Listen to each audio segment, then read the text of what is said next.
Turejee hapa nchini ambapo huzuni imetanda eneo la Bushiri, eneo bunge la Navakholo katika kaunti ya Kakamega baada ya watu wawili ambao walikuwa wakichimba choo cha kaunti kufariki. Wakazi wanalaumu viongozi wa kaunti hiyo kwa utepetevu kwa kutoshughulikia mkasa huo kuwaokoa waliofunikwa ndani ya choo kilichoporomoka usiku. Aidha, wamelaumu serikali ya kaunti kwa kutozingatia sheria za ujenzi. Miili ya waliofariki ilipelekwa katika chumba cha maiti katika hospitali ya rufaa ya Kakamega.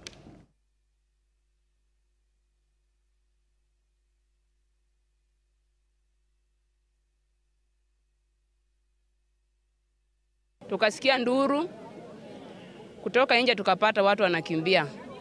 Kumbe ndugu zangu ati wameingia ndani ya choo kuchimba, mchanga imewafunika. Ni uchungu sana kwa kitu yenye imetokea. Lakini jambo la kwanza ambalo tungelipenda kuuliza kaunti yetu ya Kakamega ni nini ambayo wanatufanyia hii?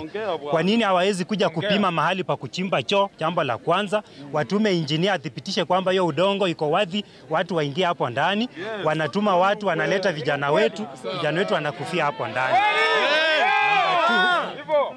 Number two, naomba kaunti yetu ya Kakamega ambayo inaongozwa na Barasa, tafadhali tuliomba kwamba muandike vijana ambao wanaweza rescue watu kutoka kwa udongo kama wamekwama ndani. Mtu atakwamaje kwa udongo na unaleta gari ya maji ya kupuliza moto? Yenye ilikuwa hapa ni ya kuzima moto, angetumia mamlaka yake kupika rescue team ikuje iokoe vijana yetu.